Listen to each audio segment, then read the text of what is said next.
Welcome, Jasper United Methodist Church family, to today's check-in with Pastor Greg.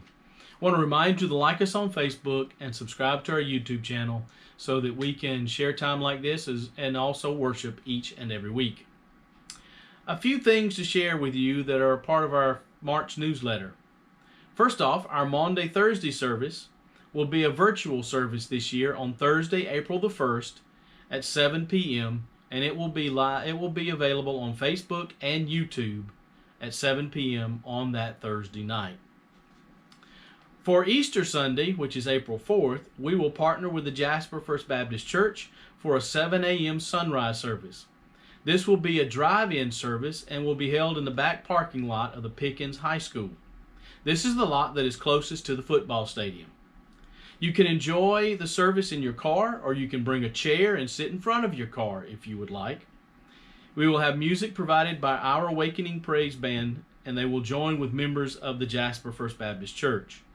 Reverend Preston Jones will lead worship, and I will bring the message that morning. We feel this will allow more folks to share in an in-person worship setting for Easter Sunday. For us here at the United Methodist Church, this will be our only in-person worship service that morning.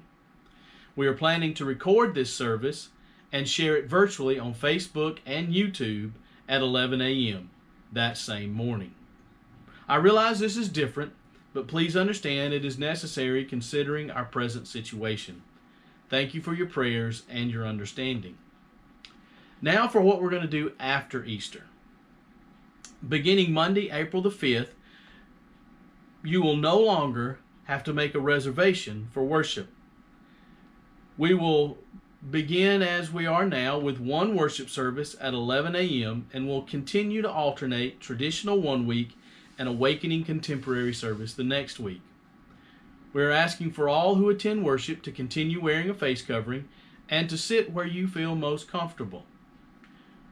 If we begin to fill this one service, we will add a second service. In next week's video, I will walk through our hands-free and our hands-on registration for worship. It's going to be necessary for us to know who is at the worship service in the event that we have a COVID event.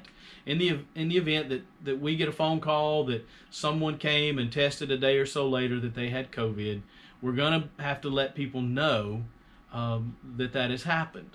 So that's why we will be registering, and we will have a hands-free option and a hands-on option, and I will go over both of those in next week's check-in video.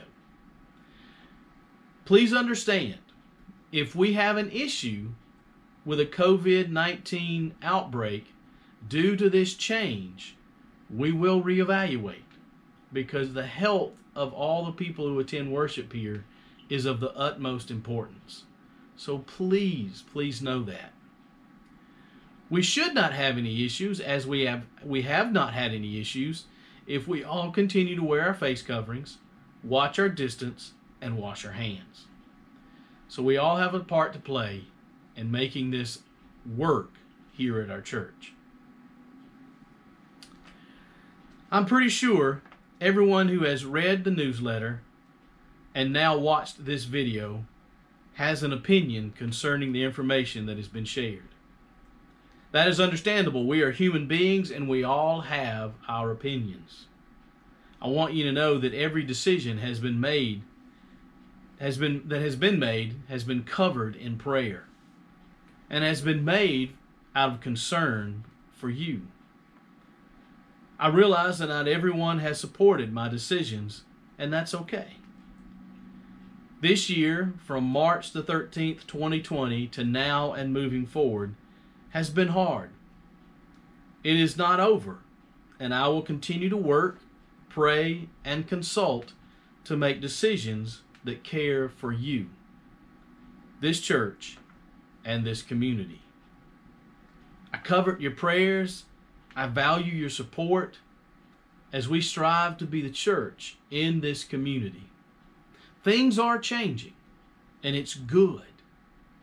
And I still am praying that by the fall of this year, all of these restrictions will be a moot point, and they will be gone, and we will be able to share in worship in ways that may be different, but it will be more of what we're accustomed to. Please understand, I can't guarantee you that we will go back to business as usual. We've seen different things. We've experienced new things over this last year. And we will evaluate where we are and what needs to happen next. The biggest thing that I'm looking forward to is seeing many more of you in worship as we move forward. I pray for that. I look forward to that. I hope that you have a blessed day. I hope that you experience the love and grace of God somewhere this day in your life. Take care.